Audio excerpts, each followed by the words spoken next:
ஆண்டவரும் இரட்சகருமாக இயேசு கிறிஸ்துவின் இனிய நாமத்தில் உங்கள் யாவருக்கும் அன்பின் வாழ்த்துக்களை தெரிவித்துக் கொள்கிறேன். அருமையான தேவ பிள்ளைகளே, புதிய நாள், புதிய நம்பிக்கை, new day, new hope daily devotion மூலமாய் இந்த நாளில் கூட உங்களை சந்திப்பதில் நான் மிகுந்த மகிழ்ச்சி அடைகிறேன். அல்லேலூயா. இன்றைக்கு கூட கர்த்தர் நம்ம கொடுக்கிற வார்த்தை என்ன? ஏசாயா தீர்க்கதரிசன புஸ்தகம் 49ஆம் அதிகாரம் 3ஆம் வசனத்தை கூட வாசிக்க கேட்போம். அவர் என்னை நோக்கி, நீ என் தாசன் இஸ்ரவேலே, நான் உன்னில் மகிமைப்படுவேன் என்றார்.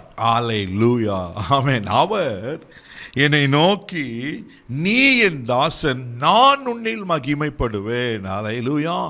இன்றைக்கு ஆவியானவர் நமக்கு கொடுக்கிற வார்த்தை, நீ என் தாசன், நீ என் பிள்ளை, என்னுடைய குமாரன். அல்லேலூயா. எவ்வளோ அழகாக இருக்கு பாருங்க. நான் உன்னில் மகிமைப்படுவேன்.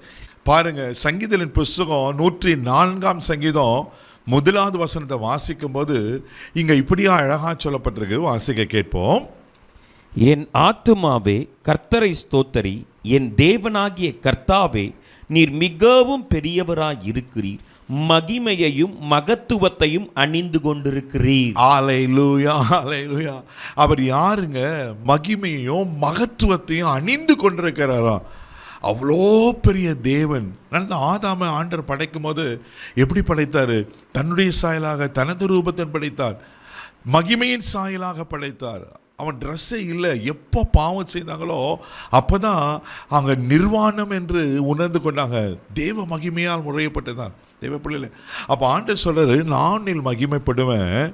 நம்ம ஆண்டவர் எப்படிப்பட்டவர்? மகிமையும் மகத்துவத்தை அணிந்து கொண்டிருக்கிற கர்த்தர். வேதத்தில் வாசிப்பீங்கன்னா 1 பேதுரு புஸ்தகம் 5ஆம் அதிகாரம் 10வது வசனம் இப்படியா சொல்லப்பட்டிருக்கு. வாசிக்க கேட்போம். கிறிஸ்து இயேசுவுக்குள் நம்மை தமது நித்திய மகிமைக்கு அழைத்தவராய் இருக்கிற சகல கிருபையும் பொருந்திய தேவன் தாமே கொஞ்ச காலம் பாடு அனுபவிக்கிற உங்களை சீர்படுத்தி, ஸ்திரப்படுத்தி, பலப்படுத்தி நிலை நிறுத்துவாராக. ஆமென், ஆமென். எவ்வளவு அழகா இந்த அப்போஸ்தலனாகிய பவுல் எழுதுகிறார் பாருங்க. மகிமைக்கு அழைத்து வரக்கிற சகல கிருபை பொருந்திய தேவன் தாமே கொஞ்ச காலம் பாடு அனுபவிக்கிற உங்களை சீர்படுத்தி, ஸ்திரப்படுத்தி, பலப்படுத்தி நிலை நிறுத்துவாராக. தேவப்பிள்ளை ஒன்று சொல்லட்டுமா? நீங்கள் மகிமைக்கு பாத்திரராக இருந்தீங்கன்னு நினச்சிங்களேன், எத்தனை பாடுகள், எத்தனை உபத்திரங்கள், எத்தனை உங்களுக்கு விரோதமான சத்துருவின் போராட்டம் வந்தாலும் நீங்கள் நிலைத்திருப்பீங்க. அல்லேலூயா. ஏன்னா அந்த மகிமை உங்களை அப்படி நிலைத்திருக்க பண்ணும். வேதத்தில் அழகான ஒரு சம்பவம் இருக்குது. யாத்திராகமம் 14ஆம் அதிகாரம் 4வது வசனத்தில் வாசிங்கன்னா அங்கே சொல்லப்பட்டிருக்கோம். வாசிக்க கேட்போம். ஆகையால் பார்வோன் அவர்களை பின்தொடரும்படிக்கு நான் அவன் இருதயத்தை கடினப்படுத்தி, நானே கர்த்தர் என்பதை எகிப்தியர் அறியும்படிக்கும் பார்வோனாலும் அவனுடைய எல்லா இராணுவத்தினாலும் மகிமைப்படுவேன் என்றார். அப்படியே செய்தார். பாருங்க, அந்த சம்பவம் நல்லா உங்களுக்கு தெரியும். 430 ஆண்டுகள் அடிமைத்தனத்தில் இருக்கிறாங்க. கர்த்தர் விடுவித்து கொண்டு வராரு. ஆனால் வெளியே வந்த பிறகு பார்வோனுக்கு மனசில் பின்பாக தொடர்ந்து போகிறான்.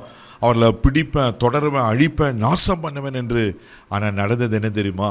தேவப்பிள்ளையில் பார்வோனையும் அவன் சேனையும் கர்த்தர் சிவந்த சமுத்திரத்தை மூழ்கடிக்க பண்ணினார். அல்லேலூயா, அல்லேலூயா. இதுதாங்க கர்த்தருடைய மகிமை. ஆமென். அவன் கை வல்லமையை பார்த்தால் வழி, என் மகிமையை பார்த்தால் வழியை விட மாட்டான்னு சொல்லி கர்த்தர் பார்வோனுக்கு தன் மகிமையை வெளிப்படுத்தினார் அல்லவா? இன்னைக்கு நீங்கள் மகிமைக்கு பாத்திரா இருக்கிறீங்க. நான் உன்னில் மகிமைப்படுவேன் என்று கர்த்தர் எனக்கு சொல்வார்னா நிச்சயமாக உங்களில் மகிமைப்படுவார். உங்களை மகிமைக்கு பாத்திரா அழைத்திருக்கிறார். எத்தனை பாடுகள் வந்தாலும் பயப்படாதீங்க, நிலைத்திருப்பீங்க. அந்த மகிமையில் மாத்திரம் வாழுங்க. அந்த மகிமையை பற்றுக்கொள்ளுங்க. நிச்சயமாக மகிமைப்படுவார். கண்களை மூடி நம்ம செபிக்கலாம். தகப்பனே, உமக்கு நன்றி சொல்லி நம்ம துதிக்கிறோம், ஸ்தோத்திரப்பா. நான் இவனில் மகிமைப்படுவேன் என்று வாக்கு பண்ண கர்த்தர். ஆண்டவரே, ஆமாப்பா, நமக்கு உங்கள் மகிமையை எங்கள் கண்ணுகள் காண செய்யுங்கப்பா. அன்னைக்கு பார்வனுக்கு உங்கள் மகிமையை வெளிப்படுத்தி பார்வனைய சேனையை அழித்திருவேனால், ஆண்டவரே, இன்றைக்கு உங்கள் மகிமையை வெளிப்படுத்தி என் ஜனங்களுடைய தேவைகள் சந்திக்கப்படட்டும், குறைவுகள் நிறைவாய் மாறட்டும், அற்புதங்களை காண செய்யுங்க, சத்துருக்கள் நிர்மூலமாக்கப்படட்டும். இந்த நாள் முழுவதும் கரம் பிடித்து நடத்தி பாதுகாத்துக்கொள்ளும் கிருபைக்கு ஒப்பம் கொடுக்கிறேன். இயேசுவின் மூலம் ஜெபம் கேளும் பிதாவே, ஆமென். அவர் மகிமை உங்களோடு இருக்குது. தைரியமாக போங்க. God bless you.